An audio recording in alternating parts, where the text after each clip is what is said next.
आदाब नाज़रीन, मैं हूं आपका साथी सलामुद्दीन। मैं फिर हाज़िर हूं आपके सामने करियर मीतम के ज़रिए। उम्मीद करता हूं कि आपकी दुआएं मेरे ऊपर बरकरार होंगी। मेरे चैनल को सब्सक्राइब करें और लाइक कर दें। आज हम फिर उसी नॉवेल के हिस्से को लेकर आगे बढ़ते हैं। आज हम पंडित रघुनाथ शहरसाद पर बात करेंगे। हमने ये कोशिश की है कि वो नॉवेल पर पूरी सारी चीज़ें बात ना करके हम सिर्फ और सिर्फ बात करें एक ख़ास जो नॉवेल निगार है उन पर बात करते हुए उनकी जो मुख्तलिफ अहम नावल है उस पर हम आगे बढ़ते चले जाएँ। तो आज हम बात कर रहे हैं पंडित रघुनाथ शहरसाद के बारे में। रघुनाथ शहरसाद 1846 या 47 इनमें थोड़ा सा शक है, तो इसीलिए 1846 या 47 में लखनऊ में पैदा होते हैं। रतननाथ नाम था और शहरसाद उनका तखल्लुस था। कश्मीरी ब्राह्मण थे। लेकिन लखनऊ में सकूनत इख्तियार की हुई थी। किंग जॉर्ज कॉलेज से उन्होंने तालीम हासिल की। मदरसे में उस्ताद की हैसियत से बहाल होते हैं। 1875 ईस्वी में यहीं इनकी जिंदगी को एक नया मोड़ मिलता है। 1878 में नवल किशोर के अवध अखबार के मुदीर बनते हैं। इसी अखबार में उनका नावल जो है फसाने आज़ाद किस्तवार शाया होता है। हर महीने किस्तवार शाया। इनके नावल के बारे में कहा जाता है कि जब पूरा अखबार तैयार हो जाता है और उनका कॉलम खाली रहता था तो बस किसी तरह लिख पिट देते थे, तो इसीलिए इनके यहाँ कुछ कमियां भी रह जाती हैं। थोड़ा सा मैनौशी के शिकार थे, तो बहुत ज़्यादा पीते भी थे, जिसकी वजह से इनके यहाँ बहुत ज़्यादा तसलसल नहीं था। लेकिन उन्होंने पूरे लखनऊ की तहजीब को इसमें बयान कर दिया है। इनका दूसरा नावल फसाना जदीद के नाम से इन्होंने शुरू किया, लेकिन इसको जो उन्होंने प्रेस में भेजा और छापा तो जामे सरशार के नाम से छापा। दूसरा नावल फसाना जदीद के नाम से शुरू किया था और इन्होंने जामे सरशार के नाम से इसको शाया किया। सर कवसार भी उसी ज़माने में लिखा गया 1890 ईस्वी में। ये सब सवालात बन सकते हैं, एक बार हम डिटेल्स पढ़ेंगे, फिर हम बाद में इसके सवालात पर बात करेंगे। आगे हम बढ़ते हैं। पंडित रघुनाथ शहरसाद के बारे में ही थोड़ी सी गुफ्तगू और करेंगे, फिर उनके अदबी ज़िंदगी के बारे में, उनके नावल निगारी पर बात करेंगे और जो भी ख़ास सवालात आए हुए उनके ताल्लुक से हम उस पर बात करेंगे।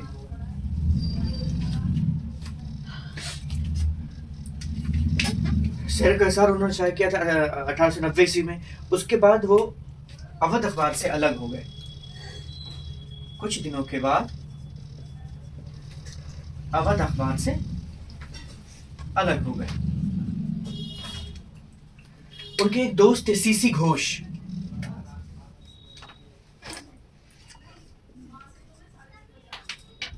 के साथ मिलकर उन्होंने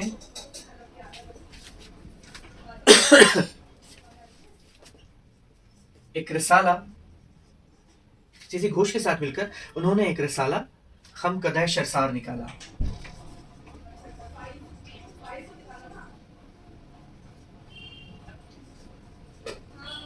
खमकदह शरसार निकाला। उसके बाद जब हम आगे बढ़ते हैं तो देखते हैं कि 1895 में शहरसाद हैदराबाद चले जाते हैं। 1895 में शहरसाद हैदराबाद चले जाते हैं।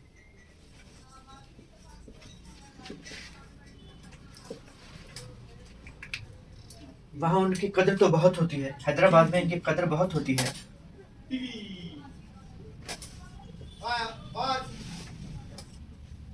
मगर ज्यादा मैनोशी की वजह से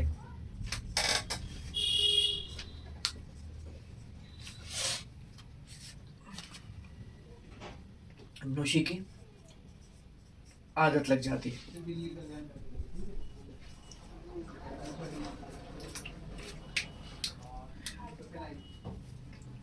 हैदराबाद में ही उन्होंने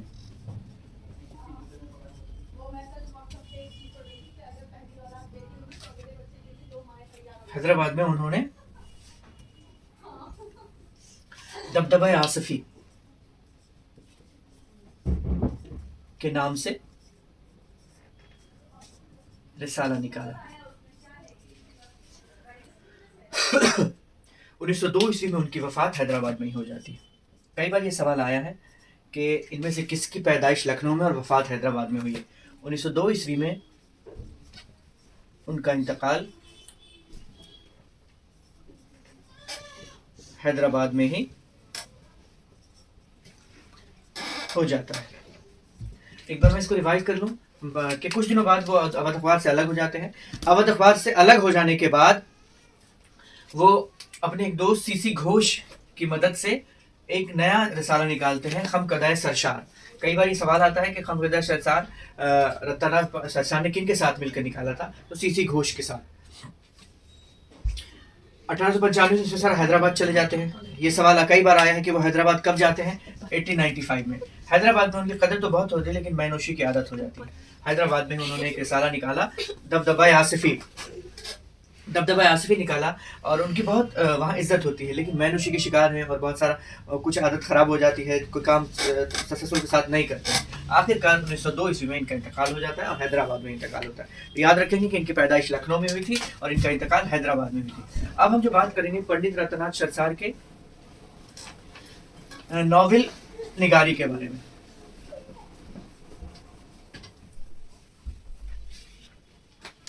तो हमारी हेडिंग हो गई अभी कि पंडित सरसार की नॉवेल निगारी।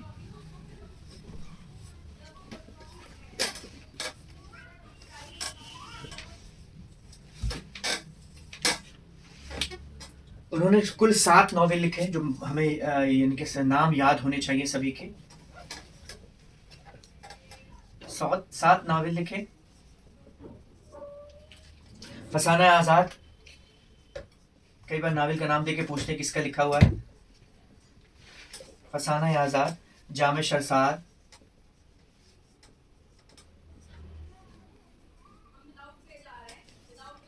जामे सरसार, सैर कोसार,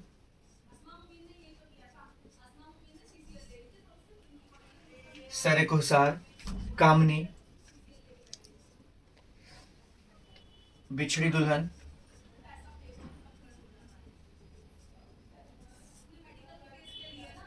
बिछड़ी दुल्हन, पी कहां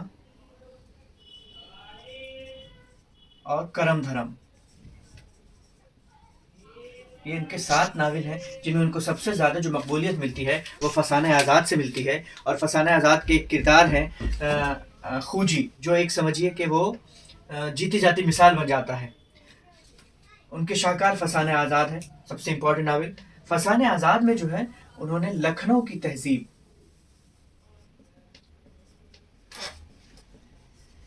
की अक्कासी की है। खास तौर से जवाल पजीर जो लखनऊ हो रहा था उसकी तहजीब की उन्होंने अक्कासी की है। फसाने आजाद तकरीबन 4000 सफ़हात पर मुश्तमिल है। कई बार सवाल आता है, फसाने आजाद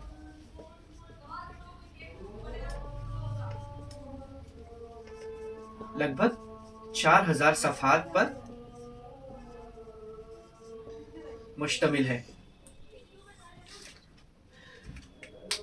1800 ईस्वी में शाया होती है, 1880 ईस्वी में शाया होती है। सवाल कई बार पूछते हैं कि फसाना आज़ाद कब शाया हुआ, तो 1880 ईस्वी में ये शाया होता है।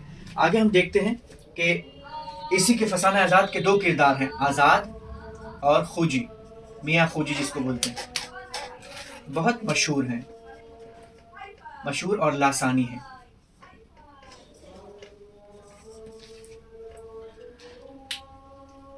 प्रोफेसर ज्ञानचंद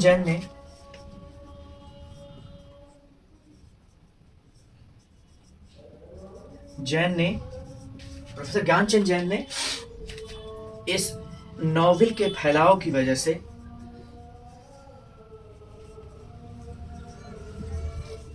से इसे नॉवेल और दास्तान के बीच की कड़ी कहा है।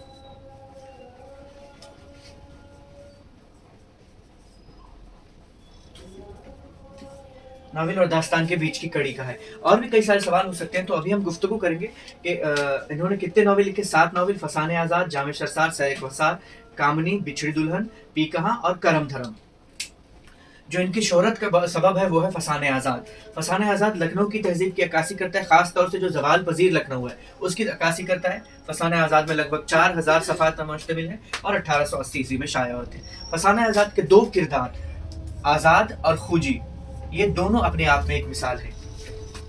प्रोफेसर ज्ञानचंद ने इनकी तवालत की वजह से इसके बारे में कहा कि ये दास्तान और नॉवेल के बीच की कड़ी है। कई बार सीधे सवाल आ सकते हैं कि किसने फसाने आज़ाद को दास्तान और नॉवेल के बीच की कड़ी कहा है, तो प्रोफेसर ज्ञानचंद जैन ने। या ये सीधे पूछ सकता है कि प्रोफेसर ज्ञानचंद जैन ने किस नॉवेल को दास्तान और नावल के बीच की कड़ी कहाँ है, और भी इसी तरह के सवाल बन सकते हैं। अब हम जो डिस्कस करेंगे वो डिस्कस करेंगे कि इम्तिहानात में इसके ताल्लुक से क्या क्या सवाल आए हुए हैं दूसरे मुख्तलिफ इम्तिहानात में।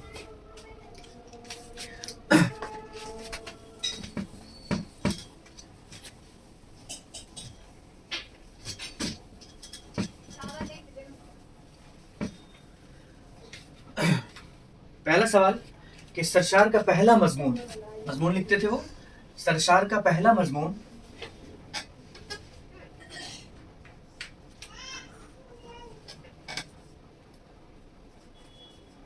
सरशार का पहला मजमून किस रिसाले में शाया हुआ था?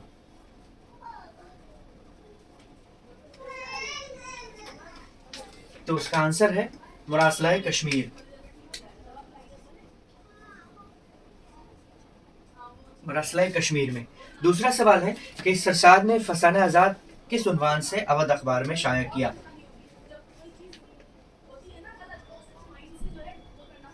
सरशार ने फसाने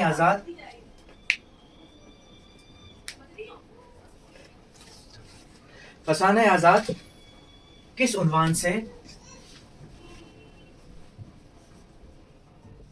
अवध अखबार में शाया किया? तो वो ज़राफ़त के उन्वान से उसमें हर महीने किस्तवार शाया होता था और बाद में उसका नावल रखा गया था, उसका नाम रखा था फसाने आज़ाद। दबदबा आसिफी, अभी मैं जिक्र किया था कि वो हैदराबाद चले गए थे और वहीं से एक रिसाला निकाला था दबदबा आसिफी। तो दबदबा आसिफी कब शाया हुआ? दबदबा आसिफी हैदराबाद से कब शाया हुआ? तो इसका जवाब है 1898 ईस्वी में। कई सवाल बन सकते हैं इसमें, अभी हम जिक्र करेंगे, और एक ही सवाल है, मतलब ये सिर्फ सवाल जो मुख्तलिफ इम्तिहानात में आए हुए हम उस पर गुफ्तगू करने की कोशिश कर रहे हैं। फसाने आज़ाद कितनी जिल्दों में फसाने आज़ाद कितनी जिल्दों में है? तो 4 जिल्द हैं इसके। कितने? 4 जिल्द। सरे कौसार कब शाया हुआ?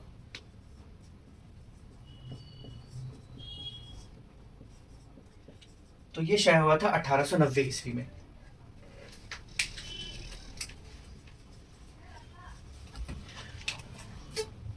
एक सवाल अक्सर आता है कि खूजी का किरदार किस किताब में मिलता है? हमने बात की थी आज़ाद और खूजी दो हैं, उनका किरदार किस किताब में मिलता है? तो खूजी का किरदार किस किताब में है? आज़ाद भी है और खूजी भी है, तो नाम से जाहिर है फसाना आज़ाद में मिलता है। कि फसाना आज़ाद किस अखबार में किस बार शाया हुआ? तो हम पढ़ चुके हैं कि अवध अखबार में। देखिए सरशार का पहला मजमून किस रिसाले में शाया हुआ? तो मरासलाए कश्मीर में। सरशार ने फसाना आज़ाद किस उन्वान से अवध अखबार में शाया किया? तो ज़राफ़त के उन्वान से शाया करते थे। आखिर में इसको जब सारा कंप्लीट हो गया तो इन्होंने क्या किया कि इसको नावल की शक्ल दे दी। दबदबा आसिफी हैदराबाद से शाया हुआ 1898 ईस्वी में। फसाना आज़ाद कितनी जिल्दों पर है? 4 जिल्दों पर। सिर कौसार कब शाया हुआ? 1890। खूजी का किरदार किस किताब से लिया गया? फसाने आज़ाद से। अब हम दूसरे मुसन्निफ के बारे में बात करेंगे, वह है अब्दुल हलीम शरर का। क्योंकि हमारे पास वक्त कम है, अभी आपका सामने एग्जाम आने वाला है, टेस्ट होने वाला है, जिसमें उम्मीद है कि हमारे जितने भी साथी हैं सभी को नौकरी ज़रूर मिल जाएगी। अब मेहनत करते रहें। अब्दुल हलीम शरर के बारे में हम बात करते हैं।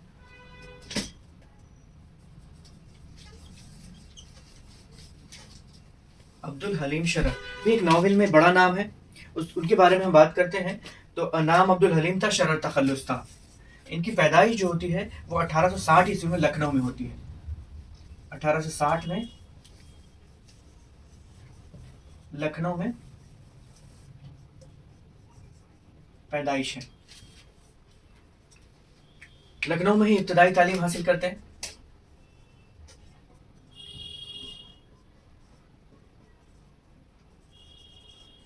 इब्तदाई तालीम हासिल करते हैं। वालिद कलकत्ता में मुलाजिम थे।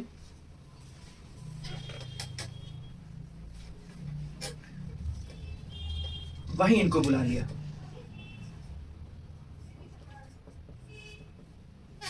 वहीं इनको बुला लिया। उनकी अदबी ज़िंदगी का आगाज़ या अदबी ज़िंदगी के फ़रोग़ में कलकत्ता का बहुत बड़ा रोल है। उन्होंने दिल्ली का भी सफ़र किया। दिल्ली के सफ़र के दौरान ही उन्होंने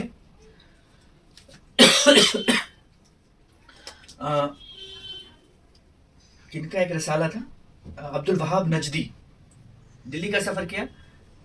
दिल्ली के सफ़र के दौरान अब्दुल वहाब नजदी के मज़मून का तर्जमा, के मज़मून उनका एक बहुत मशहूर मज़मून है तौहीद, रिसाला तौहीद, नजदी का रिसाला तौहीद का तर्जमा किया। यहीं से उनके बाज़ाब्ता से उनके अदबी ज़िंदगी का आगाज़ होता है। फिर 1881 ईस्वी में लखनऊ वापस आ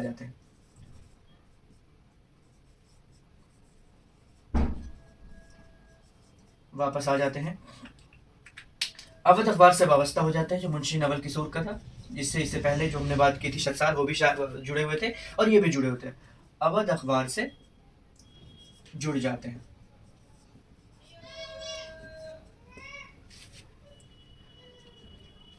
उन्होंने अपना खुद का रिसाला निकाला 1887 में। इस पर कई बार सवाल आए हैं। दिलगुदाज निकाला।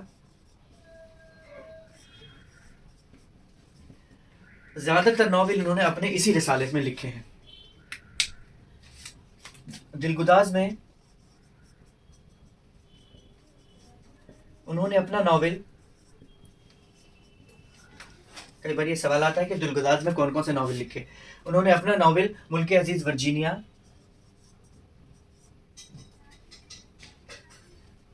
मुल्कुल अजीज वर्जीना, हुस्न एंजेलिना,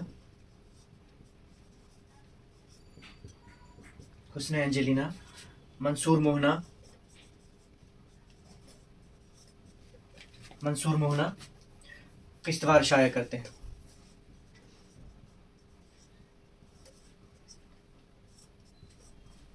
ठीक है।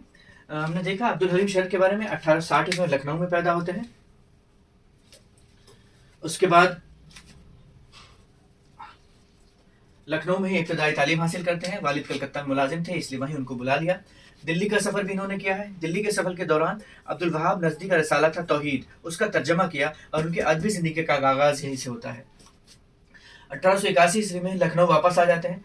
मुंशी नवल किशोर के अखबार अवध अखबार से जुड़ जाते हैं। 1887 में अपना रसाला दिलगुदाज निकालते हैं। अपने रसाले दिलगुदाज में उन्होंने अपना नॉवल मुल्क अजीज वर्जीना, हुस्न एंजेलिना, मंसूर मोहना किश्तवाड़ शाया करते हैं और बाद में नॉवल की शक्ल में आता है। हम आपको बता दें कि उर्दू में जो तारीख़ है, इस्लामी तारीख़ को दोबारा से ज़िंदा करने का जो शर्फ है, इन्हीं को हासिल है और उस पर उनको मलका हासिल था।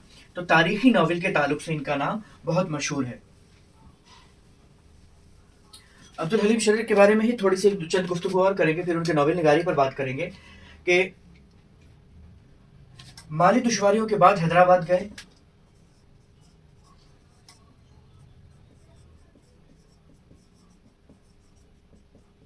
हैदराबाद जाते हैं, फिर वहां से सफर करके इंग्लिस्तान चले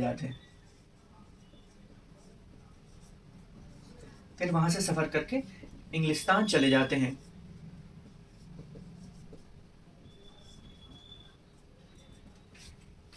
हैदराबाद में उन्होंने एक किताब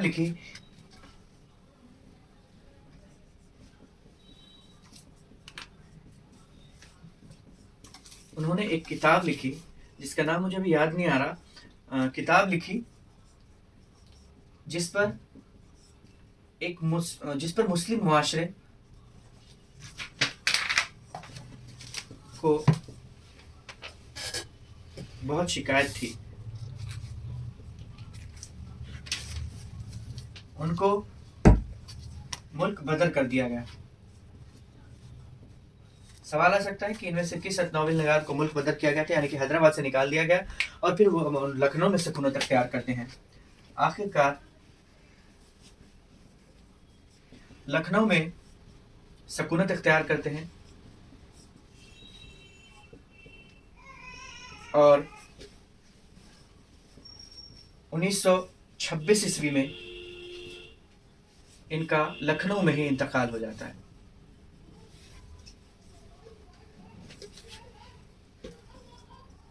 लखनऊ में ही इनका इंतकाल हो जाता है। ठीक है, आगे हम बढ़ते हैं कि अभी कई सारी चीजें इस पर जो हमने बात की थी आपसे कि इनके ताल्लुक से जो सवालात आए हैं मुख्तलिफ इम्तिहानात में, उन सवालात पर हम गुफ्तगू करेंगे। तो अभी एक बार मैं बता दूं कि माली दुश्वारियों के बाद वो हैदराबाद जाते हैं, फिर वहां से इंग्लैंड का सफर करते हैं। हैदराबाद में उन्होंने एक किताब लिखी थी जो बिल्कुल मुझे ध्यान में नहीं आ रहा अभी कौन सी किताब लिखी थी। उस पर उनको मुस्लिम मुआशरे उनके खिलाफ हो जाते हैं और यहाँ तक कि जो वहाँ निज़ाम है उनको हैदराबाद से निकल जाने के लिए कहता है। आखिरकार वो लखनऊ में सकूनत तैयार करते हैं और 1926 ईस्वी में इनका इंतकाल हो जाता है। अब इनके ताल्लुक से जो मुख्तलिफ इम्तिहानात में सवाल आए हुए हैं उस पर हम बात करेंगे कि अब्दुल हलीम शर्र के ताल्लुक से जो सवालात आए हुए हैं अलग अलग इम्तिहानात में, चाहे वो बिहार का हो, चाहे वो DSSB हो, जो नवोदय विद्यालय के हो, या फिर दूसरे मुख्तलिफ इम्तिहानात हो, जो सवाल करते हैं मैं वहीं से ढूंढ कर लाने की कोशिश करता हूँ। शर्र ने माहनामा दिलगुदास कब निकाला? शर्र ने माहनामा दिलगुदास कब निकाला? 1887 ईस्वी में। शर्र का पहला तारीखी नावल कौन सा है? शर्र का पहला तारीखी नावल कौन सा है? तो उनका पहला तारीखी नावल है मुल्के अजीज वर्जीना।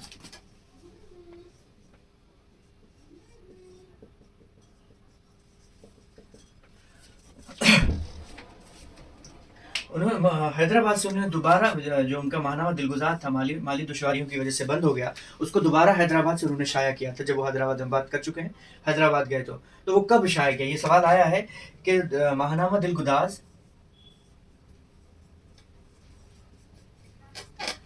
हैदराबाद से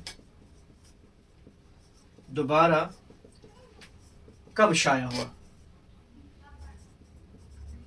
तो इसका जवाब है 1898, 1898। तारीखी नावल निगार में सबसे ज्यादा अहम कौन है?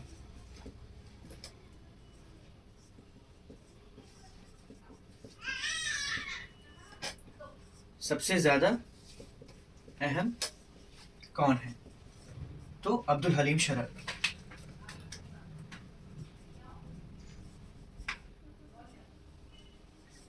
अब्दुल शर्र तालीमी नावल नगार की हैसियत से बहुत वो है। उनका एक नावल है फिरदौस बरी जो बहुत मशहूर है, तो उसका एक किरदार है शेख वजूदी, उसके ताल्लुक से सवाल आया है। शेख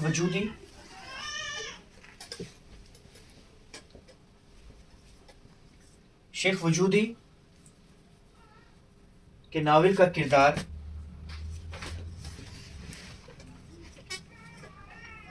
सबसे अहम किरदार कौन सा है? माफ कीजिए, शेख वजूदी किस नावल का अहम किरदार है? तो वो है फिरदौस बरी।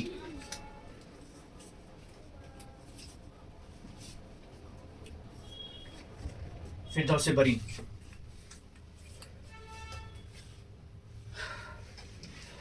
इसके बाद जो हम बात करेंगे वो बात करेंगे मिर्ज़ा हादी रुस्वा के बारे में। हादी रुस्वा का नावल उमराव जान अदा है। 6 नावल उन्होंने लिखे, उमराव जान अदा, ज़ात शरीफ, शरीफ ज़ादा, और 3 नावल ऐसे थे जो गुमनाम हैं।